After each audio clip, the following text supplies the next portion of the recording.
বাংলাদেশের তিস্তা ব্যারেজ প্রকল্প নিয়ে চীন ও ভারতের মধ্যে একটি অদৃশ্য টানাপোড়েন চলছে। চীন এখানে অর্থায়ন করতে চায়, কিন্তু ভারত বরাবর নানা ইঙ্গিতে আপত্তি জানিয়ে আসছে। সম্প্রতি ভারত বাংলাদেশে অর্থায়নে আগ্রহ জানিয়েছে, তবে ভারতের অর্থায়নে প্রকল্পটি আদৌ আলোর মুখ দেখবে কিনা তা নিয়ে তৈরি হয়েছে সংশয়।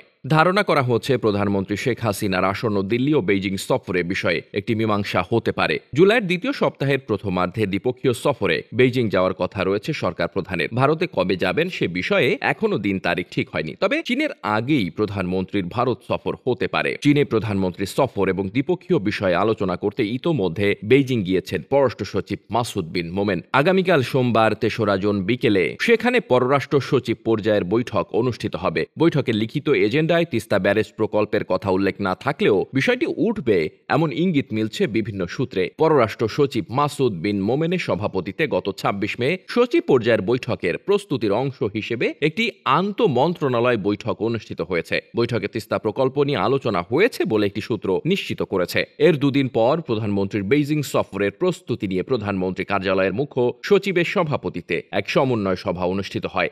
সেই বৈঠকেও তিস্তার প্রসঙ্গ ওঠে। হিমালয় থেকে ভারতের সিকিম এবং পশ্চিমবঙ্গের ভেতর দিয়ে প্রবাহিত হয়ে বাংলাদেশে প্রবেশ করেছে তিস্তা নদী। দুই দেশের অর্থনীতির জন্য এ নদী গুরুত্বপূর্ণ ভূমিকা পালন করে আসছে। তিস্তা প্রকল্পের আওতায় আছে নদী খনন করে গভীরতা বাড়ানো, সারা বছর নৌ চলাচলের ব্যবস্থা করা, নদীর দুই তীরে স্যাটেলাইট শহর নির্মাণ করা প্রভৃতি। এটি মূলত বাংলাদেশের বিশেষজ্ঞদের পরামর্শে তৈরি একটি প্রকল্প প্রস্তাব, যেটিতে বিদেশি অর্থায়ন দরকার। চীন এ বিষয়ে প্রথমে এগিয়ে আসে। অনেকে মনে করেন চীনের এখানে আগ্রহের একটি বড় কারণ হচ্ছে তাদের বেল্ট অ্যান্ড রোড ইনিশিয়েটিভ প্রকল্প। এ প্রকল্পের মাধ্যমে এশিয়া, ইউরোপ এবং আফ্রিকা মহাদেশকে এক সুতোয় গাঁথতে চায় বেইজিং। এ প্রকল্প নিয়ে চীনের অতি আগ্রহ ভারত প্রথম থেকে সন্দেহের চোখে দেখে এসেছে। দেশটি মনে করে চীন তাদের বোল্ট অ্যান্ড রোড ইনিশিয়েটিভের মাধ্যমে ভারতকে চারপাশ থেকে ঘিরে ফেলতে চায়।